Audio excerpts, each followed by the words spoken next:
A paz do Senhor, querido professor, querido aluno, e você que ainda não é um aluno, mas também nos acompanha aqui em mais um episódio do EBD em Síntese Podcast, né? Este trabalho que é um desenvolvimento do DENEC, o Departamento de Ensino e Educação Cristã da Igreja Assembleia de Deus no estado do Rio Grande do Norte. Esse departamento, ele é dirigido pelo pastor Reinaldo Odilo. Hoje, então, nós vamos tratar sobre a lição de número 3, né? Uma lição muito interessante que tem por título Fé para crer que Deus existe. E essa lição eu acho ela muito interessante, sobretudo porque a gente está falando para jovens, né? Jovens que estão ali, de repente, na escola, terminando a escola, ou já entrou na faculdade, e ele pode se deparar muitas vezes com discussões a respeito da existência de Deus, seja do professor para com ele, ou mesmo um amigo ateu ali que de repente não acredita e talvez o julga pelo seu compromisso com a obra. Então é muito importante o professor levar nesse domingo ferramentas que subsidiem o aluno para poder discutir, conversar, debater, né? A gente vai citar alguns nomes aqui de grandes debatedores desse assunto, né? Defendendo a existência de Cristo, né? A apologética cristã. E aí, para falar desse assunto tão importante, eu estou acompanhado hoje aqui dos meus amigos Ayrton Senna e Samuel Martins. A paz do Senhor, meus irmãos. Amém, irmão Cleanto. Mais uma vez, uma satisfação imensa estar aqui com vocês, também junto com o nosso amigo Samuel Martins, para juntos falarmos sobre esse tema tão importante nos dias atuais, como o senhor falou, né? Essa questão do ateísmo, né? Essa questão de confrontar a nossa fé muito presente nas escolas, universidades, e nós estamos aqui para juntos aprendermos, né? Compartilhar aquilo que a gente entende e também apresentar, né, vários autores para que possam dar base, né, aos nossos alunos, aos nossos professores, para que a gente possa ter propriedade na nossa fala, né, a respeito de um tema tão polêmico e difícil como esse. É verdade, pessoal. Pai do Senhor, quero também saudar todos que estão nos assistindo. Saudar aí meu irmão Cleanto, meu irmão Ayrton, mais uma vez. É uma alegria muito grande estar aqui, e especialmente num trimestre como esse, que é um trimestre apologético, né? Que é uma das linhas teológicas na qual eu mais me afeiçoo. Gosto muito da apologética. Foi um dos meus pontos de contato inicial com um estudo teológico mais sistematizado, mais aprofundado, ali nos idos do meu ensino médio, preocupado já com esses questionamentos que poderiam advir. Até terminei meu ensino médio na escola cristã, e isso me preocupava, que eu ia perder aquele ambiente até mais aberto a ideias, porque a gente aprendia todas as linhas seculares tradicionais, mas a gente também tinha a linha bíblica, a linha cristã, que era uma escola confessional. Isso era uma coisa que me agradava demais, junto com meus colegas, e eu disse, rapaz, ano que vem estarei entrando na faculdade e vou perder esse ambiente, preciso me preparar. Estou muito confortável e me senti desafiado a me tornar um apologeta, fraco como sou, mas eu precisava me fortalecer naquilo, né? E foi meu ponto de contato inicial, e não me arrependo. Foi um momento maravilhoso de aprofundamento, de descobrimento de gente muito inteligente que já desenvolve a apologética há muito tempo. Pensadores do passado também, a gente tem ideias apologéticas que nascem com Platão, com Aristóteles, e isso é muito interessante. São desenvolvidas por Tomás de Aquino, e aí vem para pensadores contemporâneos hoje fantásticos, a ponto de você chegar em pessoas do mais alto calibre que estão por aí no YouTube fazendo debates em todo o mundo, e você poder assistir esses debates hoje, acessar a literatura dessas pessoas também é algo maravilhoso, e todo cristão deveria não, deve ser um bom apologeta, deve estar preparado para responder a quem perguntar a razão da vossa fé, né? Pedro orienta dessa forma. E, para mim, o grande símbolo do apologeta, eu lembro logo de Efésios 6, versículo 16 e 17, aqui a armadura de Deus, tema recorrente nos congressos de jovem, todo mundo já sabe, conhece a música lá do cantor também, da armadura de Deus, todinha, não é novidade para ninguém, mas é justamente nesse específico a gente encontra a figura do apologeta. Eu até imaginava que a capa da lição seria esses dois símbolos aqui da apologética, mas a CPAD foi mais ali interessante, e colocou a figura dos 5 pães e 2 peixinhos, né? Levando ali para os milagres, que também é um ponto de contato com a apologética, né? A defesa da veracidade dos milagres bíblicos e a atualidade dos milagres também, da operação miraculosa. Tudo isso é sinal também de que Deus existe, tema da lição de hoje, Mas, voltando para os símbolos ali, versículo 16 e 17, fala para tomarmos, sobretudo, o escudo da fé, com o qual podereis apagar todos os dardos inflamados do maligno, tomai também o capacete da salvação e a espada do Espírito, que é a palavra de Deus. Então, esses dois elementos da armadura, tanto o escudo para a defesa, como a espada da fé, a espada do Espírito, que é a palavra de Deus, para o ataque. Então, são esses dois elementos que sintetizam ali visualmente os ícones, né, do apologeta. É a pessoa que está preparada com o escudo da fé e a espada do Espírito, que é a palavra de Deus. Então, o apologeta cristão ele deve estar realmente vestido de toda a armadura, em especial os dois elementos que representam a defesa da fé, com o escudo da fé, que a gente apaga os dados inflamados do maligno, né? Todas aquelas objeções e afrontas, e a espada do Espírito, que é a palavra que serve para o nosso ataque, para a nossa defesa, né? É justamente aquilo que a gente vai proferir em defesa de Cristo, defesa de Deus. Lembrando que Deus não precisa de advogados, né? Ele precisa de testemunhas. A gente precisa, na verdade, viver o cristianismo e defender a essência de Deus, mostrando que Deus existe em nós. Né? Então, essa é uma coisa que eu gosto de pensar sempre. Né? A gente vai ainda entrando em talvez como funcionaria essa melhor defesa no ambiente de sala de aula, especialmente hoje conversar sobre argumentos, ideias a respeito da existência de Deus, né? Que dão suporte a esse pensamento. E, a contrário senso do que muitos divulgadores científicos aparentam desenvolver em termos científicos, e a gente vai entrar nesse ponto, a respeito de que é tolo acreditar que Deus existe. Né? A gente vai entrar nesses pontos aí mais adiante, e acredito que será uma aula muito produtiva, muito construtiva nesse domingo, e nenhum aluno de escola dominical deveria perder esse domingo, não. É verdade, professor Samuel. De fato, a defesa da nossa fé é uma missão de todo crente. Se há alguém que acha que não tem essa missão, está equivocado e é preciso se revestir da palavra, estudá-la, estudar também esses temas que abarcam a defesa da fé para estarem prontos para uma situação ali que de repente se encontrarem, né? Por exemplo, na faculdade. E aí, antes de entrarmos propriamente dito na defesa de que Deus existe, né? A defesa da nossa fé, eu acho muito importante o professor lembrar os alunos sobre um conceito, o conceito de cosmovisão. Porque cosmovisão, de forma básica, é a nossa visão de mundo, é como a gente vê e interpreta a realidade à nossa volta.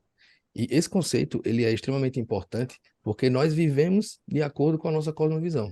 As nossas ações, por exemplo, elas são baseadas naquilo que cremos. Nossas crenças, baseadas na maneira como enxergamos Deus, os valores e as coisas ao nosso redor. A cosmovisão, ela é como um mapa de uma estrada. Ela vai nos orientar no mundo de forma geral, nos dando um senso do que é alto, do que é baixo, do que é certo, do que é errado. Então, ela forma um modo pelo qual avaliamos os eventos, o que acontece à nossa volta, os assuntos, aquilo que ouvimos no dia a dia. É interessante que, sobre esse conceito aí de cosmovisão, que os historiadores vão dizer que quando Colombo se aproximava da Terra, os indígenas, eles estavam ali, os olhos conseguiam ver as caravelas chegando, mas eles não tinham cognição, eles não conseguiam entender o que era aquilo, porque não fazia parte da realidade deles, não havia um entendimento sobre o que eram caravelas. Então eles não conseguiam conectar ali as sinapses para saber que aquilo de fato eram barcos que estavam chegando para invadir. Então você é limitado pela sua cosmovisão. Por isso é tão importante ter esse entendimento, saber qual é a cosmovisão do cristão, né? O que não é uma cosmovisão adequada para um cristão. Nós vamos tratar sobre alguns aqui de forma rápida. E um ponto muito importante é que as cosmovisões, elas são excludentes. Não podemos crer em cosmovisões diferentes. Uma delas será verdadeira e as demais falsas. E aí, para resumir essas diversas cosmovisões que existem, eu trouxe aqui um pequeno texto de Norman Geisler, que é um grande apologeta, é muito conhecido, tem várias obras a respeito desse tema, e ele traz um resumo sobre as 7 principais cosmovisões de mundo e resume como elas enxergam a realidade, né? Ele vai dizer o seguinte: a realidade é ou apenas o universo ou apenas Deus, ou o universo e Deus. Se só existe o universo, o ateísmo está correto. Se só Deus existe, o panteísmo está correto. Se Deus e o universo existem, então ou há um Deus ou muitos deuses. Se há apenas um Deus, esse Deus é ou finito ou infinito. Se há um Deus finito, o teísmo finito está correto. Se esse Deus finito tem 2 polos, um além do mundo e um no mundo, o panenteísmo está correto. Se há um Deus infinito, ou há intervenção desse Deus no universo, ou não há. Se há intervenção, o teísmo é verdadeiro. Se não há, o deísmo é verdadeiro. Então, de fato, as cosmovisões elas são excludentes. Ou você é teísta, ou você é ateu, por exemplo. E aí, o autor da lição, ele até inicia o primeiro tópico, né, falando das doutrinas que creem e que negam a existência de Deus. Então, professor, eu recomendo que você apresente rapidamente ali algumas dessas cosmovisões, né, as principais, para que seu aluno, quando ele for estudar mais a fundo a apologética, ele possa estar afiado para poder identificar esse tipo de visão e as suas incoerências. Perfeito, professor. E uma coisa que eu acho interessante também, que o primeiro grande apologeta, ele é o próprio Deus. Da mesma forma que um artista deixa o seu traço bem definido e ele pode ser caracterizado, identificado por esse traço, né, por essa característica intrínseca do artista, da mesma forma que nós temos as digitais e a gente consegue impregná-las em tudo que tocamos, Deus também tem as suas digitais e impregna toda a sua criação com essa característica, com essa pista transcendente que ele deixa, com esse ponto de contato na própria natureza. E essa é a primeira grande defesa, essa é a primeira grande apologia a favor de Deus. E você menciona, dentre as diversas possibilidades de cosmovisões, a possibilidade da cosmovisão teísta. E isso é interessante porque o ateísta ele pode se tornar um teísta mediante as observações próprias da natureza. Um cientista que estuda elementos físicos naturais, ele pode chegar ao ponto de se maravilhar tanto com aquela obra criacional que perceba que de fato deve haver um criador e que atribuir tudo isso ao acaso ou ao nada seria na verdade uma ideia muito tola e colocar na conta da probabilidade infinita o acontecimento de todas as coisas. E aí, por exemplo, eu trago o exemplo de Anthony Flew, um grande ex-ateísta, escreveu um livro muito famoso, Um Ateu Garante, Deus Existe. As provas incontestáveis de um filósofo que não acreditava em nada. E esse é um livro muito interessante, eu li ele ali também no meu ensino médio, um livro fininho, mas extremamente carregado de ideias, de pensamentos do Anthony que realmente nos fazem pensar e chegar a conclusões semelhantes às que ele, às que ele chegou. E aí, a partir dessa teologia natural, que é definida assim pela apologética, essa teologia que já está impressa, essa apologética também que já está impressa na própria natureza, e por isso seria uma teologia natural, é a partir dela que, por exemplo, o próprio Anthony se converte. E aí ele estava num simpósio em 2004, ainda publicamente como um ateu, para debater sobre as suas pesquisas recentes e junto com outros cientistas teístas, eles iam debater justamente se essas descobertas científicas, estudos científicos, apontariam ou não para a existência de um Deus, né? A ideia teísta. E aí ele inicia a sua fala da seguinte maneira, eu vou abrir aspas aqui, vou até pedir para o editor colocar na tela para que vocês possam assistir, ler em conjunto. Ele diz assim: agora pense que sim, né, a respeito da possibilidade dessas descobertas apontar para uma inteligência criadora. Penso que sim, quase inteiramente, por causa das investigações a respeito do DNA, penso que o material do DNA mostra, pela quase inacreditável complexidade das combinações necessárias para produzir a vida, que uma inteligência deve estar envolvida no processo de fazer com que esses extraordinariamente diversos elementos funcionem em conjunto. E extrema a complexidade dos números de elementos e enorme a sutileza com que eles funcionam juntos. A chance de essas duas partes encontrarem-se no momento certo, por puro acaso, é simplesmente insignificante. É tudo uma questão da enorme complexidade pela qual os resultados foram alcançados, o que me parece obra de uma inteligência. Por exemplo, essas descobertas a respeito do DNA, estudos a respeito do DNA, levaram um ateu a dizer: rapaz, essa ideia é teísta de existir um Deus criador, na verdade, parece algo muito óbvio e uma conclusão na qual deveria ter chegado desde o princípio. Não é razoável eu estar lendo um livro e acreditar que esse livro não teve um autor, ou que ele não passou por uma gráfica, que ele não foi produzido, né, que foi, na verdade, fruto de uma explosão. Explodiu uma árvore de eucalipto e caiu 1 quilo de papel escrito, né? O livro prontinho, encadernado. Então, realmente são conclusões naturais, mas que muitas vezes a humanidade faz questão de se distanciar de Deus.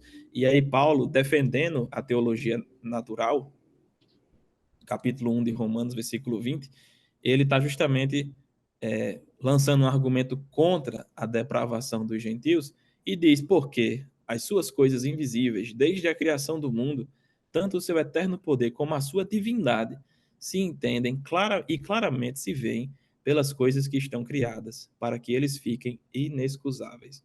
Então, toda a humanidade está inexcusável diante de Deus, porque contempla a criação que aponta para um Criador. Então, esse é o maior argumento, e a apologética vai atribuir ao argumento da teologia natural o ponto de contato, uma pista para o transcendente, certo? Um pedaço do transcendente aberto a todos os homens, escancarado. E o trabalho do apologeta, segundo até o William Lane Craig, que é um grande apologeta também, na qual recomendo que vocês assistam os debates, consumam o material produzido dele. É uma pessoa que tem dedicado muito da sua vida para defender, fazer apologia ao cristianismo. E aí ele vai dizer que justamente o trabalho do apologeta é levar esse ponto de contato e aproveitar um ponto de contato deste e apresentar o cristianismo. E para encerrar, ilustrando esse meu ponto de como eu até vejo essa questão da missão do apologeta, né, e do que o jovem tem que sair do quarto trimestre de 2023, entendendo, começar o ano de 2024 como um apologeta formado na Escola Bíblica Dominical. Vou fazer a leitura aqui de um texto, que também vou pedir para o nosso editor colocar na tela, onde no livro Apologética Cristã do século XXI, de Alistair McGrath, ele descreve uma ideia que foi exposta, né, com muita lucidez pelo renomado físico teórico John Polkinghorne. Depois de dedicar vários capítulos a um levantamento de alguns pontos de contato com o Evangelho, o autor observa, só explicando isso, ele estava desenvolvendo um trabalho justamente sobre esses pontos de contato, né, da teologia natural, e aí ele começa. Os tipos de consideração esboçados nos capítulos anteriores me levaria, creio eu, a assumir uma visão teísta do mundo. Por si só, isso seria o máximo que conseguiriam de mim. A razão pela qual pertenço à comunidade cristã explica-se por certos eventos que tiveram lugar na Palestina cerca de 2000 anos atrás, ou seja, os eventos da vida e morte de Cristo.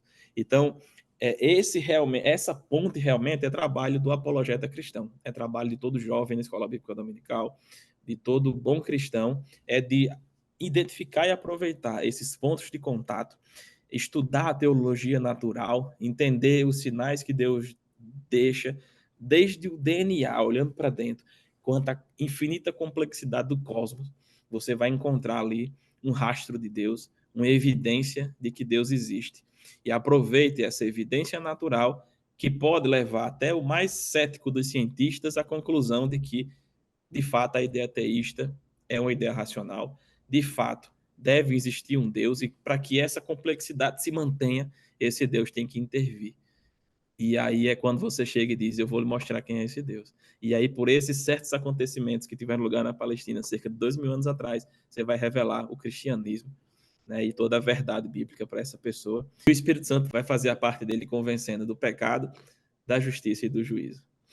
Mas é isso, meus amigos. É muito importante a gente ter essa noção e atenção, né, da cosmovisão. E também como o nosso irmão Samuel Martins bem nos apresentou sobre a teologia natural, né? Que a gente possa entender que tudo isso provém, né, de um Deus que é único, que é real, né? Por mais que, como a gente falou aqui no começo, seja difícil, né, complicado em alguns momentos defender a nossa fé. Muitas vezes estamos sozinhos, né? Só tem um colega, um amigo, ou só você na sala, na faculdade. E mesmo assim, precisamos defender a nossa fé mediante tudo aquilo que a gente vê, que a gente apresenta, ou melhor, que nos apresentam. E mesmo assim, como os nossos irmãos falaram, a gente precisa, né, estudar, ler a Bíblia Sagrada, para que a gente possa ser um bom apologeta, né, que a gente possa defender a nossa fé.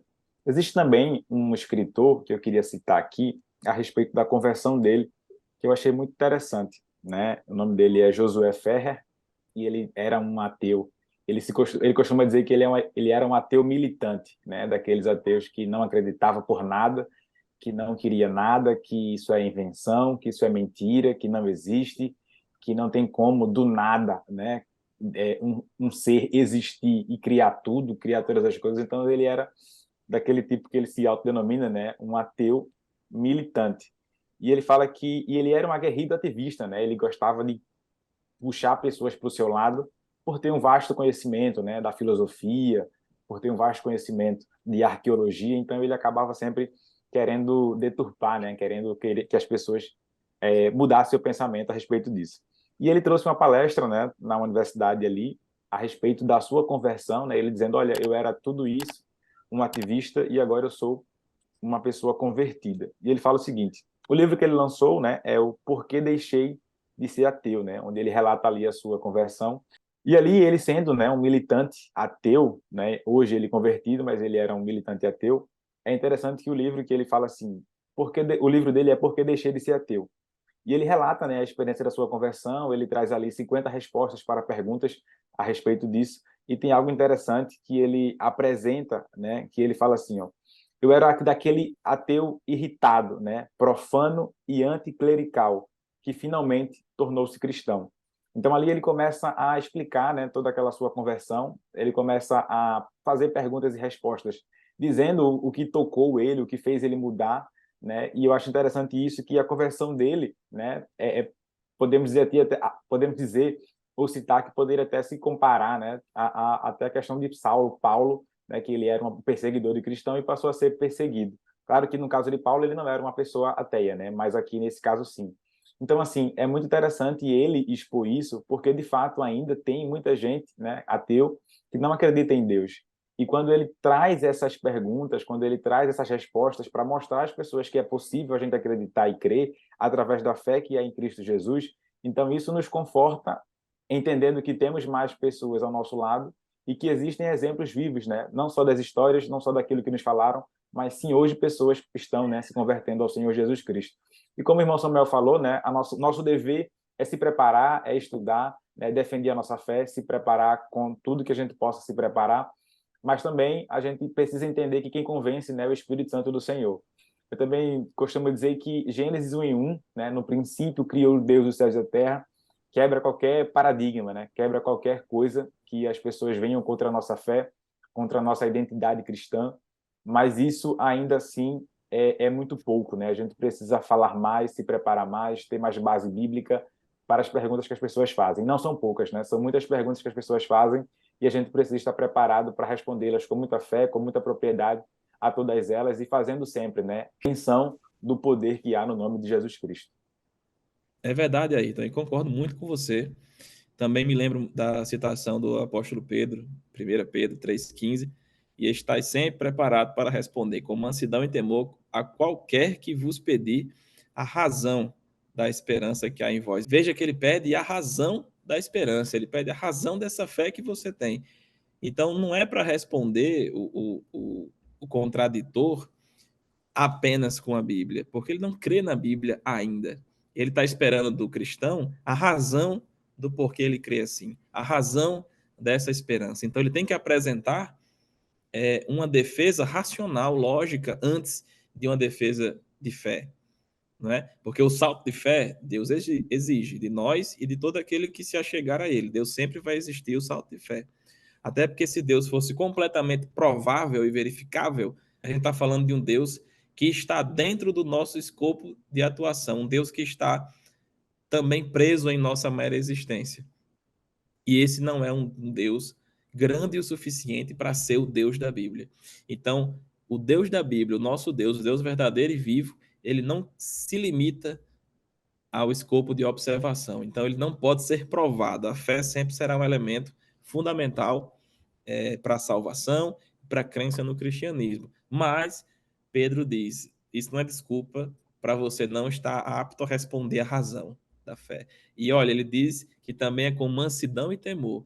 Então você não vai nem se aperrear e nunca vai perder o respeito, nunca vai tratar com banalidade o assunto apologética, porque é um assunto que merece todo o cuidado, o aprofundamento. Você só consegue ter mansidão, não se afobar, né, para explicar a razão se você tiver um profundo conhecimento. Sabendo, você fica tranquilo porque sabe aonde o ateu, o opositor vai chegar. E você sabe que em Deus você estará firmado para fornecer boas respostas. E sempre com temor, porque você sabe que você não está falando ainda do que você conhece, dos livros que você leu, mas sim do Deus vivo e verdadeiro. E sempre, sempre, sempre, sempre a gente deve tratar esses assuntos com mais elevado temor. Então, concorda aí. Então, o cristão ele deve ser um apologeta, deve estar pronto para responder com mansidão e temor a todos que pedirem a razão da fé, né? E a gente deve, de fato, se posicionar. Eu lembro até na faculdade de Direito, né? E tem as aulas de filosofia política, sociologia e tal, e aí é uma bagunça. Aparece professor lá que, que aparece professor lá praticamente já dono da verdade, dizendo, partindo de pressupostos, né, da não existência de Deus, muitas vezes, trazendo pensadores completamente contra a ideia de um Deus, especialmente o nosso Deus, porque se o nosso Deus fosse um Deus que atendesse todas as vontades humanas, até que seria interessante, eles poderiam até seguir esse Deus, mas como o nosso Deus é um Deus santo, justo, reto, então ele desagrada esses teóricos, e muitas vezes, diante dessas argumentações, eu parava e pensava, meu Deus, como é que eu vou fazer? Eu vou levantar aqui e vou interpelar o professor, e aí eu sei que a estratégia que Deus deu na hora foi nunca confrontar um professor diretamente, até porque ali ele seria a autoridade em sala de aula, né? Então, de repente, começar um debate ali, por mais que a gente pudesse ganhar um debate, eu teria perdido o professor. E alguém na sala de aula também poderia achar ruim, alegar uma prepotência. E, de fato, o que eu comecei a fazer foi cutucar alguém do lado assim, dizer, rapaz, essa ideia aí. E se a gente pensasse desse jeito? E aí começava a semear ali o produto da apologética na mente dos meus amigos, e eles começaram, rapaz, é mesmo. Teve um dia até que ele começou, um professor, né? Citou um pensador, onde eu abri rapidamente assim, eu nunca tinha ouvido falar desse pensador especificamente, coloquei no Wikipedia lá o nome do cidadão, o rapaz tinha sido, no fim da vida, preso por ter tentado matar a esposa e abusado da filha, um negócio assim, não foi para cadeira elétrica porque foi considerado louco e colocado no hospital psiquiátrico. Aí quem estuda filosofia pode até saber quem foi esse personagem que terminou a vida assim. Mas aí eu pesquisei aquilo, mostrei para um amigo meu, rapidamente todos os colegas assim já disseram, isso é coisa de doido, acreditar num negócio desse, num papo desse, um lereado desse. Então, assim, muitas vezes Deus vai lhe dando estratégia para fazer uma apologética de forma talvez até diferente daquelas que a gente vê no filme Deus Não Está Morto, onde existe um protagonismo assim tão evidente, mas Deus pode lhe colocar em estratégias mais sorrateiras, mais discretas e ir semeando ali a verdade na vida de quem está ao seu redor. Pense nisso também, né? Pense em como o conhecimento que Deus está permitindo você ter neste trimestre na EBD, como você vai poder utilizá-lo na prática, porque afinal é para isso que serve a apologética, é para isso que serve também a teologia, para você poder transbordar na vida de outras pessoas, né, e transformar o seu redor. Amém, professor Ayrton, professor Samuel. De fato, esse é um tema muito rico, né? Se a gente fosse contar testemunhos, eu tenho certeza que alguém já passou aqui por alguma situação dessa em que precisou defender sua fé ou mesmo ficou com medo de debater ali diretamente com o professor, mas conversando ali com um amigo, você foi convencendo ele de que de fato existe um Deus e que não teria sentido a nossa vida se não houvesse um Deus. E aí, quando pensamos nessa defesa da existência de Deus, né, não há como não pensar na discussão entre um ateu e um crente. Isso, inclusive, é clássico, né? Como o Samuel bem citou aí, tem filmes que retratam isso, como Deus Não Está Morto, né? Que é um debate ali evidente entre um ateu e um cristão. E aí, quando se tem essa discussão entre essas duas pessoas, normalmente o ateu, ele, de forma cética, né, ele não vai acreditar naquilo que estamos falando, não vai acreditar que aquilo de fato é um argumento. E aí, nesses casos, uma maneira de talvez tentar comprovar o que está se dizendo é através de evidências, evidências a respeito daquele assunto. Porque aí, se sua declaração ela for um argumento racional, de forma obrigatória, ele deve oferecer razões a seu favor, e com base na ciência ou na filosofia. E aí, com isso, eu queria trazer um comentário. Imagino que você, professor, já tenha ouvido falar de Adalto Lourenço, ele é um físico teórico, teólogo também, que tem muitos bons argumentos a respeito da criação, a respeito de evidências científicas da existência de Deus, né? E como o Samuel já bem falou, a natureza, ela evidencia o Criador, né? Toda obra, ela contém os traços do seu Criador. Se nós analisarmos quadros famosos, como quadros de Van Gogh, Da Vinci, Romero Brito, né, um brasileiro também. Cada pintor desse, ele deixa ali a sua marca registrada na pintura. E aí você tem pessoas que estudam arte de forma mais aprofundada, que ao encontrar um quadro desse, ainda que não tenha ali a assinatura do seu criador, eles conseguem identificar com base nos traços, nas marcas, né, que são características específicas daquele autor, elas conseguem dizer, esse quadro aqui é de Van Gogh, porque tem esse traço, tem esse contorno, tem essas características. E não é diferente com a natureza. Se a gente analisar a natureza de forma geral, a gente vai ver que muitas coisas nela evidenciam os traços do seu criador. E, por exemplo, se analisarmos o tempo, né? O tempo é uma unidade de medida, a gente pode falar de tempo em dias, meses, anos, horas, segundos, mas ele tem uma característica principal, que é tríplice. Você mede o tempo como passado, presente e futuro. Se você falar do espaço, e aí do espaço, o seu aluno vai logo lembrar da geometria espacial, lá da matemática, né? A matéria fantástica que vai trazer o cálculo de volumes e tudo. Você sabe que o espaço ele é medido como comprimento, largura e altura. 3 em 1. Se você for agora para a física, né? Pensar na base da matéria, também é tríplice. Ela é formada por prótons, nêutrons e elétrons. E se você for estudar cada elemento desse, o próton, o nêutron e o elétron, a sua individualidade, você vai ver que ele também é 3 em 1.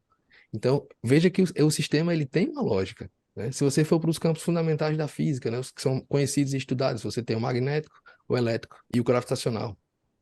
Para o próprio universo, para que ele exista, a gente precisa de 3 coisas: tempo, espaço e matéria. Mais uma vez, 3 em 1. Na fisicoquímica, quando a gente vai estudar lá no nono ano, primeiro ano, a gente aprende que quais são os 3 estados da matéria: sólido, líquido e gasoso. A nossa célula, as células que constituem o nosso corpo, o funcionamento do núcleo da célula, eles necessitam de 3 elementos: é DNA, RNA e proteínas. A nossa pele é formada por camadas específicas. Nós temos a epiderme, nós temos a derme e a hipoderme. Então, não tem como fugir disso. Se para onde você olhar, quando você analisa a natureza, você vai ver que trata-se de uma lógica de 3 em 1. 3 elementos em um só. Então, esses são só alguns exemplos. Existem muitos outros que a gente poderia trazer aqui na aula, mas o que eu acho mais interessante é que esses padrões, eles não foram criados, eles foram descobertos pela ciência. Então, essa característica de 3 em 1, ela aponta para alguma coisa. E aí, se você analisar do ponto de vista matemático, a probabilidade de processos aleatórios, né, terem produzido algo dessa natureza é zero. Não tem como. Então, faça uma análise rápida. Se você procurar na religião ou na filosofia a proposta de um ser que ele seja igual ao revelado na nossa Bíblia, o nosso Deus, você não encontra.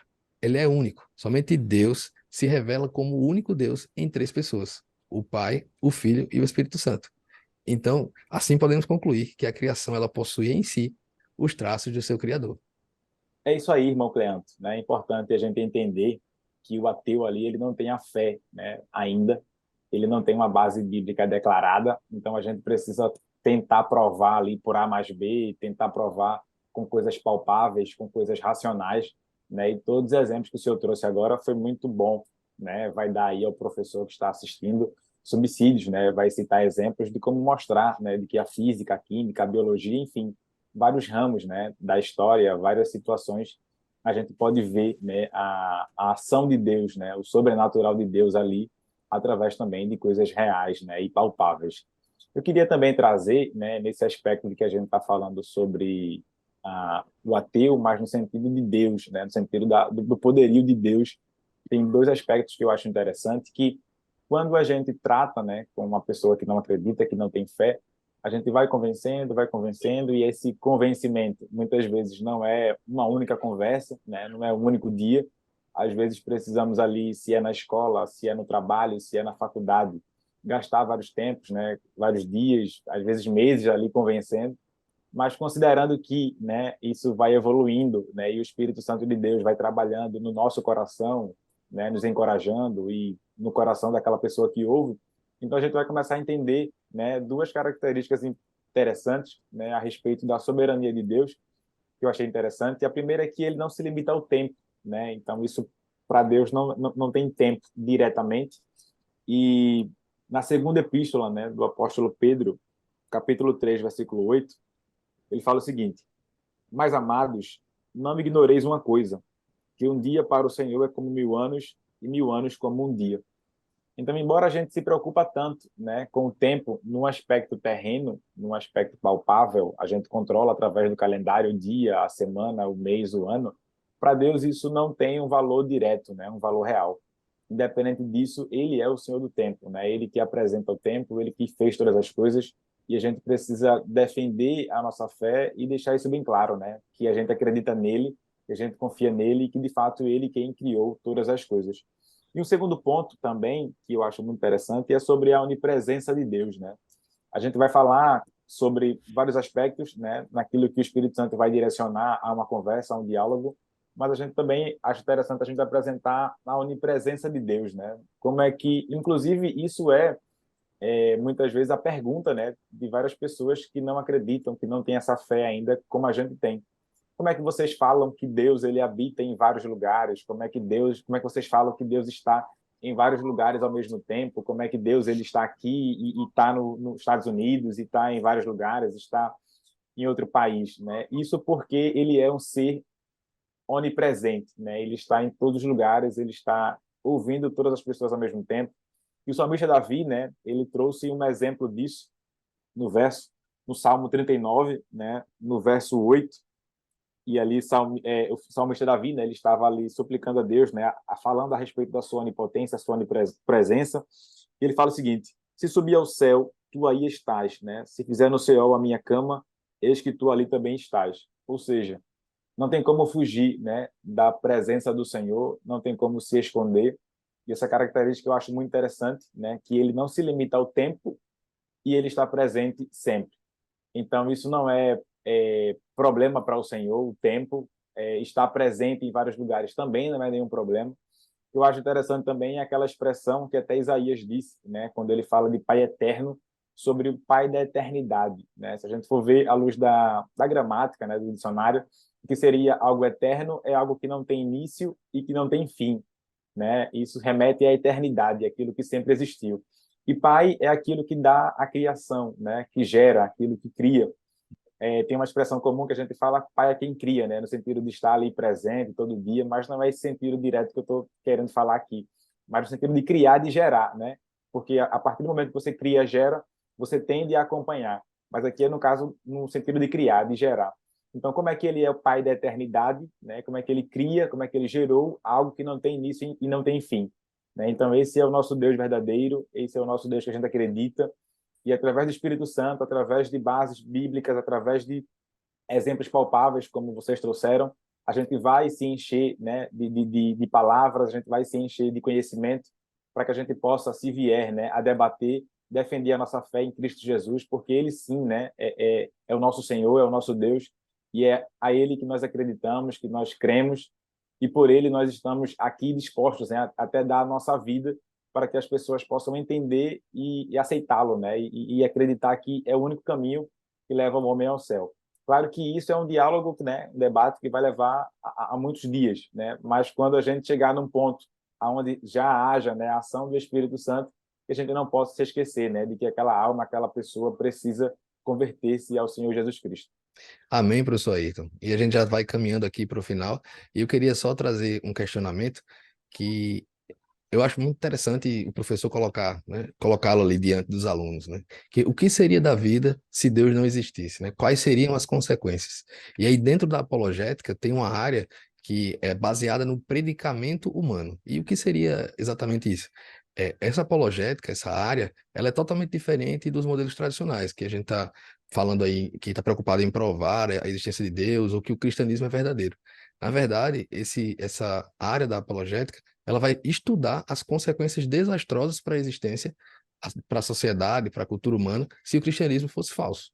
E aí no livro Apologética Contemporânea, do mesmo autor que Samuel falou, William Lane Craig, ele aborda esse ponto, ele aborda essa área da apologética. E é interessante que se a gente pensar no ser humano, ele é a única criatura do universo que pergunta por quê. Enquanto os outros animais ali estavam desenvolvendo instintos para guiá-los, né, o ser humano ele aprendeu a fazer perguntas. E aí questionamentos como quem sou eu, por que eu estou aqui, para onde eu estou indo. A gente ouve ouviu, né, durante a escola, lá do ensino fundamental, a gente já sabe que os filósofos questionavam muito isso, né, para onde iremos, de onde eu surgi, de onde eu vim, para onde eu vou. E sempre o ser humano ele tentou responder essas questões sem fazer referência a Deus. Aí o problema está nas respostas que eles obtinham. Foram as mais desconfortantes possíveis. Se eles buscavam conforto questionando isso, a resposta, uma delas eu trouxe aqui, é mais ou menos assim: você é o subproduto acidental da natureza, um resultado de matéria, mais tempo, mais mudança. Não há razão para a sua existência. A morte é tudo que você tem pela frente. Então, veja que se o ateu ele tivesse pelo menos essa convicção do que de fato ele diz que é, se não há um Deus, meu amigo, eu acho que ele desistia aí, porque você saber que só a morte lhe espera, que você é um subproduto acidental da natureza, é muito, assim, evidente, né? Só que a gente sabe que, além de quererem se utilizar da razão, há também ali uma questão espiritual, né? Eles não conseguem olhar para a vida, eles não conseguem olhar para o futuro através dos olhos da fé. Eles se buscam, se limitam somente ao que eles podem ver, ao que está ao seu redor. E aí o homem, ele achava, né, que se livrando, tirando Deus da história, eles iam ficar livres daquilo que os reprimia. Mas, na verdade, ele descobriu que matar a existência de Deus era também matar a eles próprios. Porque se não há Deus, a vida humana não tem sentido. E se Deus não existe, tanto o ser humano quanto o universo, eles estão inevitavelmente condenados à morte. O ser humano, assim como qualquer ser biológico, ele tem que morrer, né? Inclusive, alguns até dizem que você só tem certeza de uma coisa nessa vida, que é a morte, né? Aqueles que não têm a esperança de uma vida eterna com Deus, né? Mas nessa perspectiva, nós estamos condenados e só nos resta aguardar a execução, se crêssemos assim. Mas graças a Deus, pelo sacrifício de Cristo, nós sabemos que há um outro plano, né? Que nós temos uma vida eterna e assegurada pela graça e mediante a nossa fé. Mas as pessoas, infelizmente, ainda não conseguiram, esses ateus, né? Muitos ainda não pensaram nas consequências do ateísmo, né? Nas consequências de fechar os olhos para esse lado, para essa vida eterna com Deus, para esse pós-vida aqui na Terra, né? Para eles vão virar pó, muitos acreditam, né, que vão virar pó e evaporar, e a matéria se cessa. Mas não é assim. Nós sabemos nós temos a Bíblia aí nos revelando, Deus nos revelando através da sua palavra o plano da salvação e o que tem após a morte. E eu espero, então, que quando esses ateus, essas pessoas que não creem em Cristo, né, quando eles entenderem essas consequências, ainda haja tempo, né, ainda haja oportunidade para que eles aceitem a Cristo como seu único e suficiente Salvador e possam, quem sabe, estar lá conosco no céu. Amém, Cleandro. Suas palavras realmente merecem ser ouvidas por todos. Faço coro contigo. Espero que ainda haja tempo, ainda sobre tempo, para que hoje aqueles que se dizem ateus, né, que rejeitam a ideia de Deus, do Deus cristão, ainda possam encontrar a janela da graça aberta, né, para que possam acessar esse trono de graça que Deus tem para nos dar, essa graça salvadora também, capacitadora. E encerro já em minhas considerações finais, apenas realmente reprisando o versículo que já foi citado inicialmente, já que essa é uma lição a favor da existência de Deus. Quero deixar o versículo que foi citado no começo dessa aula, mas não sem antes fazer uma recomendação de leitura. Seria impossível trazer a exauriência aqui todos os argumentos a favor da existência de Deus, os argumentos filosóficos e lógicos, mas eu quero fazer a recomendação de um livro de William Lane Craig, que já foi muito citado nessa aula, grande debatedor contemporâneo, grande apologeta contemporâneo, arrisco dizer talvez um dos maiores vivos hoje, realmente é uma pessoa de referência na área. Ele tem um livro chamado Apologética Contemporânea, onde capa branca com letras verdes, A Veracidade da Fé Cristã. Já está na segunda edição ampliada e atualizada. E ele traz ali na parte 3, em 2 capítulos, na parte 3, os argumentos a favor da existência de Deus, inclusive com objeções superadas e uma exposição bem interessante, aprofundada na medida ali sobre vários argumentos, cosmológico, teleológico, enfim, você vai com certeza se aprofundar, vai ser uma leitura muito enriquecedora para você, professor, chegar em sala de aula e poder até trazer argumentos a respeito da existência de Deus. Afinal, é fé para crer que Deus existe. E aí são 112 páginas de argumentação muito bem conectada que o William faz ali nessa obra. Então, deixo muita recomendação, está explicado porque não posso citá-las, são 112 páginas, mas você pode ler em casa, devagarzinho, no seu ritmo, escolher os principais e trazer esses elementos aí em sala de aula, porque afinal, as suas coisas invisíveis desde a criação do mundo, tanto o seu eterno poder como a sua divindade, se entendem claramente, se veem pelas coisas que estão criadas para que eles fiquem inexcusáveis. Deus é esse primeiro grande apologeta que iniciou o argumento, e cabe a você e a mim continuar esse argumento através do evangelismo, da propagação da palavra de Deus, para apresentar que esse Deus que intervém, esse Deus que se preocupa, esse Deus que é pessoal, esse Deus que se preocupa a ponto de mandar seu filho unigênito para morrer por toda a humanidade.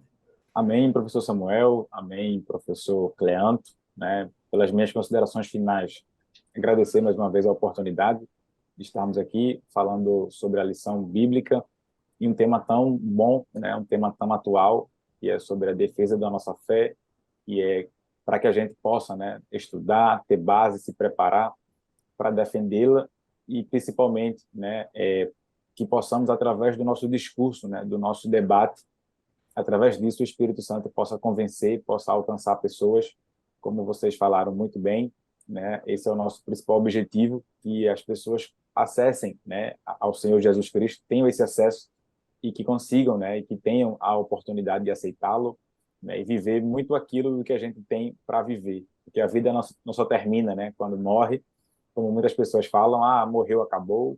Não é bem assim. A gente sabe a verdade. A gente sabe que a eternidade existe, né? Deus existe, Deus é real.